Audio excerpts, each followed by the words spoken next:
कुछ अजीब किस्म के चल रहे हैं, कभी कम और कभी ज़्यादा पेट्रोल का। हुकूमत को मैं कहती हूँ खुद नहीं पता कि करना क्या है। खा के इसमें कितने पैकेट थे।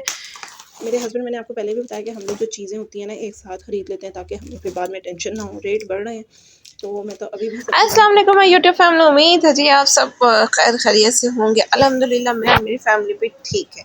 तो जनाब ये बन रहे हैं डोनट, और डोनट बहुत मज़ेदार बन चुके थे। आप भी देखिए और अपने बच्चों को बना के खिलाएं। तो जी जनाब, आज मैंने चैलेंज दिया है खुद को कि आज मैं इस वीडियो में बोलूँगी पूरी फुल टू फुल पंजाबी, और अगर कहीं पंजाबी ना आए तो वो भी सुन नहीं लेना, कोई गल नहीं। बनान लगी सर डोनट। डोनट नूं पंजाबी च की कहीदा मैनू नहीं पता। मैनू बड़ा टाइम हो गया पंजाबी बोले, मैं बड़ी कोशिश करनी है कि मैं पंजाबी बोला, लेकिन मेरे को नहीं बोली जाती। अगर मैं बोलनी है तो मेरे ना मूँह चों उर्दू निकल आती है। तो काफ़ी टाइम हो गया ਮੈਨੂੰ पंजाबी बोले हुए। तो यह जो डोनट बनाया सी ना बड़ा मज़ेदार किस्म का बनया सी। बच्चे भी खा के खुश हो गए सी। टाइम तो काफ़ी लगता है, लेकिन बच्चों की जिहड़ी विश होंदी है ना वो पूरी हो जाती। तो इन्हू देखो मैं बना के रखे हुए सी 3-4 डोनट। कुछ बच्चे खा चुके सी। विच वाला जिहड़ा पीस होंदा है ना ਉਹ मैं बच्चों ਨੂੰ स्टार डोनट बना के दे दिता सी। कोई भी चीज़ मैं ज़ाया नहीं की। तो बड़ी ज़बरदस्त किस्म के ना ਇਹ डोनट बने सी। बहुत ईजी रेसिपी है। अगर तुसी चाहोगे तो मैं तुहानू इंशाल्लाह पूरी रेसिपी बना के दे सकनी हाँ। तो इत्थे फ्राई होंदे डोनट भी तुसी देख सकते हो। अच्छा जी, इहदे नाल ही मैं तुहानू दसदी चलां कि मैं जिहड़ी चॉकलेट लैके आई सी इहनू मैं कर लिता सी मेल्ट भी बड़ी कोई तरीके नाल इहनू करना पैंदा है। तो मेल्ट करके उन्होंने मैं इस तरह फ्राई करके इहदे उत्ते मैं चॉकलेट नूं डिप करके ला दिता सी। डोनट पहले डिप किया, फिर उन्होंने मैं ला दिता। तुसी चाहो तो इहदे उत्ते जिहड़े स्प्रिंकल टाइप हुंदे ने, पंजाबी च उहनू की कहंदे ने वो भी मैनू नहीं पता, तो वो ला सकते हो। तो इत्थे जो मैं दिते जैनब नूं इन्ने कोई पसंद आए कि वो बच्चे मैनू हले तक तंग करते हैं, कहते हैं कि हमें बना के दें। तो जैनब का तुहानू पता है 2-3 कमीज़ां तो इक्को दम पांदी। तो फिर असीं चले गए सी बाज़ार वो लियाना सी राशन पानी। वीडियो दे शुरू तो तुसीं वेख चुके हो कि जे नसीब साडे हत्थ च काश के हुंदे ते मैं किस तरीके नाल राशन लैंदे कोई भी बहुत ईजी मैथड है। तुसीं भी इंज करिया करो जो काफ़ी मतलब महीने गुजर भी जाते हैं। दूसरा तरीका है कि काफ़ी तुहाडा जिहड़ा महीने का खर्चा है ना एक टाइम का तो वो बच जाता है। तो इस तरह असीं करने आ ते साडी काफ़ी बचत हो जाती है। क्योंकि वो धीआं दिन दिहाड़ कल्लियां तरसदियां ने घर वालियां नूं।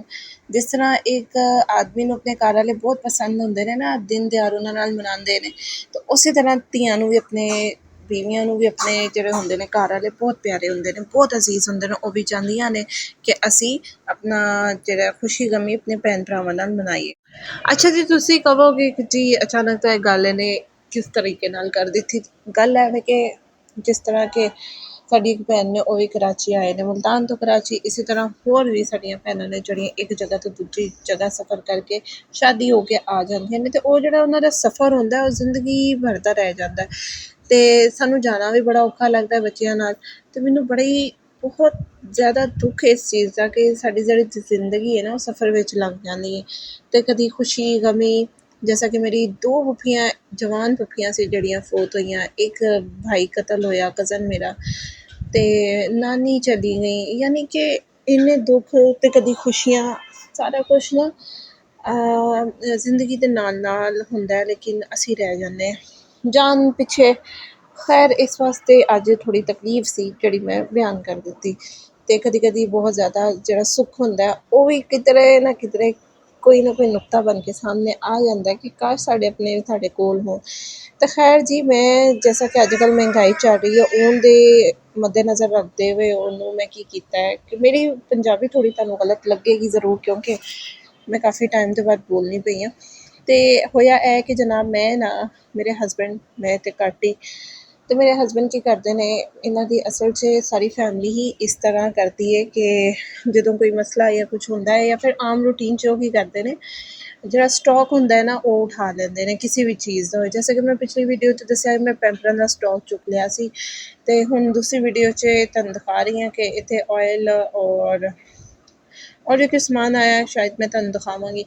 ते ਇਹ ऑयल ਅਸੀਂ ਲੈਣ ਦਾ ਹੈ तकरीबन 12 पैकेट होणगे इहदे च, ते ਇਹ ਸਾਨੂੰ ਪਿਆ ਸੀ तकरीबन 5,600 रुपए का, यानी 12 पैकेट। काफ़ी टाइम अरसा ਇਹ ਗੁਜ਼ਰ ਜਾਂਦਾ ਹੈ ਤਕਰੀਬਨ। मैं हुण ऑयल का वैसे इस्तेमाल कम कर दिया ते घ्यो खाने नाल बहुत बेहतर है। अच्छा जी, आलू लै आंदे सी कोई 5 किलो होणगे, 5-6 किलो टमाटर सी और दही। वैसे तो मैं घर जमानी है, दही मैं लै आंदी है ते नाल ही मैं लै आई सी हलीम पिछले व्लॉग च मैं तुहानूं दस्सी सी कि मैं लैके ओह हलीम मैनूं बहुत पसंद आई, मैं फिर दोबारा लैके आई। ते ओह चीज़ां ने मैं तुहानूं दस्सना चाह रही हां कि जो अगर कोई मसला मसाइल हो लाजमी, जैसे मुल्क दे हालात चलदे पे ने, तुसीं सब तो पहले अपना राशन स्टॉक करके रखो, जमा करके रखो, ताकि कुछ ना कुछ खाण नूं घर च मौजूद लाजमी होए। ते ऑयल ते सब तो बुनियादी चीज़ है, तुसीं चाहे उधार चुको, लेकिन जैसे हालात चलदे पे ने, इन्हां हालातां च तुसीं एह समान लाजमी लैके रखो, ताकि साड़ी जेह्ड़ी परेशानियां ने उन परेशानियां च थोड़ी कमी आए। किसी ने टाइम टेबल सिक्खना है तो बिजली, पानी और गैस वालियां कोलों टाइम टेबल सिक्खो। असीं ते नकम्मे लोक हां, सानूं कुछ आंदा ही नहीं।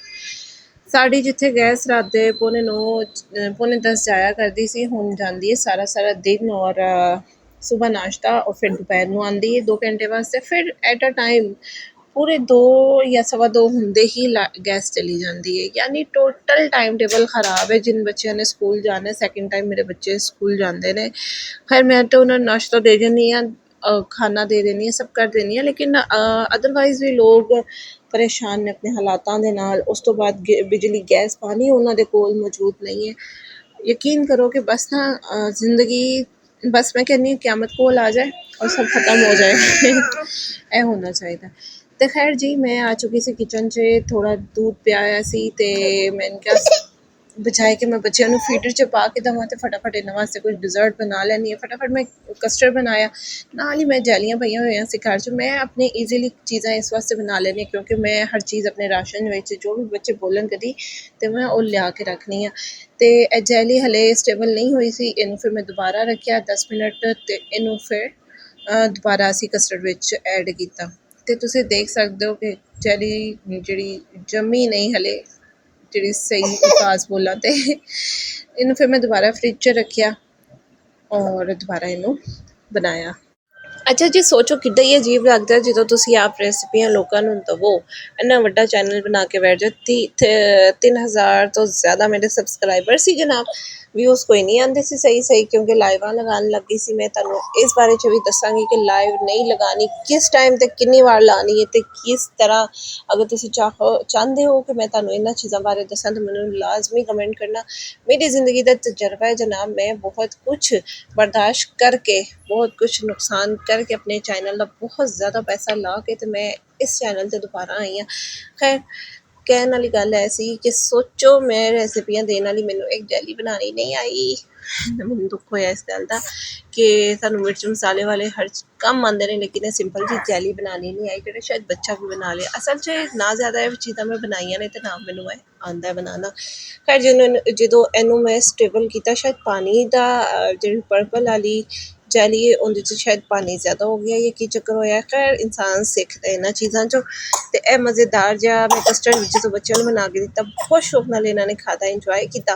ते तुसीं दस्सो मेरी पंजाबी तुहानूं किस नहीं किंज दी लगी है, ते तुसीं इंजॉय किया या नहीं मेरे व्लॉग नूं। और कोई कमेंट करना चाहो तो पूछना चाहो, मैं इंशाल्लाह हाजिर हाँ। तुसीं मैनूं कमेंट करिया करो, प्लीज़ स्किप नहीं करिया करो। अगर सबसक्राइब कर दो, क्योंकि हुण तड़ना मिन्नतां करना असीं छड्ड दित्ते ने, क्योंकि बोलन नाल भी जदों कोई ना करे सबसक्राइब तो फिर फायदा कोई नहीं।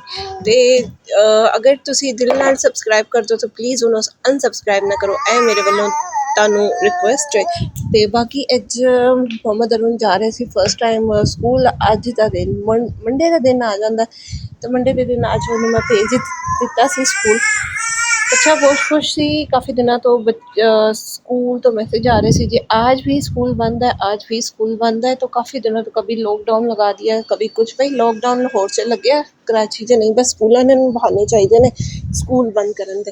खैर जी, मोहम्मद अरुण तैयार हो गए सी माशाल्लाह। इनू मैं आदत डाल दी है, टाई वेखन के हिसाब नाल तुसीं देख लो। टाई इन्हें जिस हिसाब नाल लाई है तो वह आप ही तैयार होंदा है। लेकिन माशाल्लाह बच्चों को छोटी उम्रे जो असीं आदतां पा देने उही आदतां अगे जाके कम आंदियां ने। खैर अल्लाह का शुक्र है, अल्हम्दुलिल्लाह सब बेहतरीन है, सब अच्छा जा रहा है।